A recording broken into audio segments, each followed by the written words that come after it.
भारत की जानिब से फायरबंदी के मुआहदे की खिलाफ वर्जी हुई है। वर्किंग बाउंड्री पर बिला इश्तियाल फायरिंग का वाक़या पेश आया है। तर्जमान दफ्तर खारजा के मुताबिक पाकिस्तान में भारतीय नाज़िमुल उमूर को वज़ारत खारजा में तलब भी कर लिया गया है। पाकिस्तान ने फायरबंदी की खिलाफ वर्जी पर शदीद एहतजाज भी रिकॉर्ड किया है। तो ये मामला है, एक बार फिर फायरबंदी जो है उसका खिलाफ वर्जी की गई है। ज़ीशान भट्टी से जानते हैं। ज़ीशान, बताइएगा खिलाफ वर्जी की गई, क्या तफसील है? जी बिल्कुल, देखिए 2 माह बाद भारत की जानिब से ये फिर से खिलाफ वर्जी देखने को मिली है। चरवाह सेक्टर पर भारतीय अफवाज ने बिलाश्तर फायरिंग की है, जिसपे पाकिस्तान में भारतीय नाज़िमुल उमूर हैं उनको तलब करके अपना शदीद एहतजाज रिकॉर्ड करवाया है। 2 माह कबल 2 फरवरी को आखिरी बार भारतीय नाज़िमुल उमूर को दफ्तर खारजा तलब किया गया था और अब मई में उनको दोबारा तलब किया गया है। इससे पहले फरवरी में ही DGMOs का रब्ता हुआ था, जिसपे दोनों ममालिक के मबैन जो है सीज़ फायर मुआहदे पर अमल दरामद यकीनी बनाने के लिए बातचीत भी हुई थी। लेकिन भारत की जानिब से एक दफ़ा फिर पहल देखने को मिली है कि अब 2 माह बाद फिर से भारत ने पहल की है, जो सीज़ फायर मुआहदा है उसकी खिलाफ वर्जी की है और पाकिस्तानी जो LOC है उस पर फायरिंग किया है, जिसकी वजह से जो भारतीय नाज़िमुल उमूर हैं उनको दफ्तर खारजा तलब करके पाकिस्तान ने शदीद एहतजाज रिकॉर्ड करवाया है। जी ठीक है, बिल्कुल आपने जिस बताया है ज़ीशान, ये तमाम मामला इंतहाई अफसोसनाक। एक बार फिर वर्किंग बाउंड्री पर बिला इश्तियाल फायरिंग की गई है। ज़ीशान, ये बताइएगा कि जिस तरह से आपने तमाम मामला बताया है कि इसके हवाले से कई देर से ये मामला चल रहा था कि फायरबंदी की गई थी, मुआहदा था, लेकिन फिर इस पर क्यों नहीं फॉलो किया गया और क्या वजूहात सामने आई?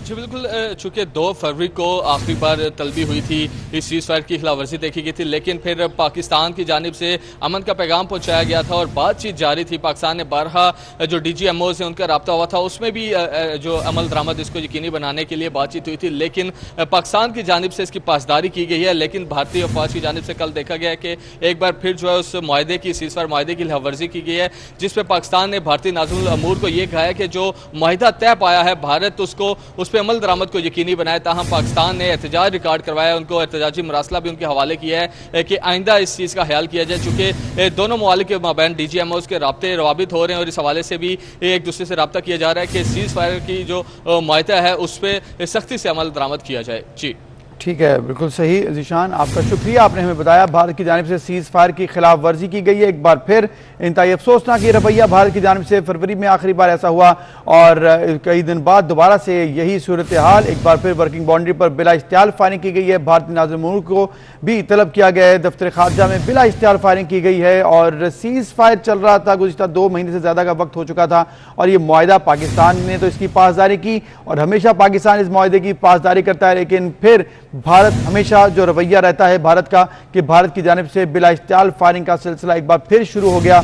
सीज़ फायर की खिलाफ वर्जी की गई है, मुआहदा हुआ पाकिस्तान और भारत के दरमियान सिक्योरिटी फोर्सेस का और फिर लेकिन देखा ये कि भारत ने एक बार फिर इस मुआहदे की खिलाफ वर्जी की है। पाकिस्तान का फायरबंदी की खिलाफ वर्जी पर शदीद एहतजाज। दफ्तर खारजा ने ऐसा कहा है। Lieutenant general retired Amjad Shoaib साहब हमारे साथ मौजूद होंगे, उनसे हम जानते हैं। जनरल साहब, बहुत शुक्रिया, आपने वक्त दिया। भारत वही हथकंडे एक बार फिर इस्तेमाल कर रहा। फैसलाबाद में बाप ने 4 बच्चों को नहर में फेंक दिया, लाशों की तलाश जारी, मुलजिम ने एतराफ़ जुर्म कर लिया।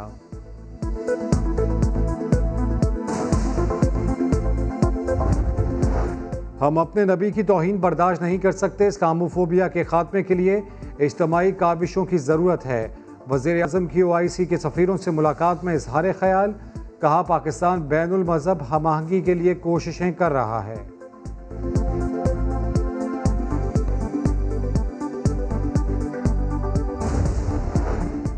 भारतीय नाज़िमुल उमूर की दफ्तर खारजा तलबी, वर्किंग बाउंड्री के चरवाह सेक्टर में फायरबंदी की खिलाफ वर्जी पर एहतजाज किया।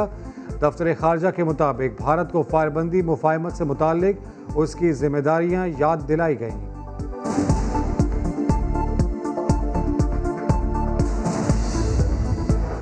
CPEC कौमी मनसूबा है, कोई ताकत नहीं रोक सकती। चेयरमैन CPEC अथॉरिटी का 2 टोक मौक़िफ़, कहा पेशावर तक कराची मोटरवे का सिर्फ एक हिस्सा ही रह गया है। सक्खर हैदराबाद मोटरवे पर काम जल्द शुरू किया जाएगा।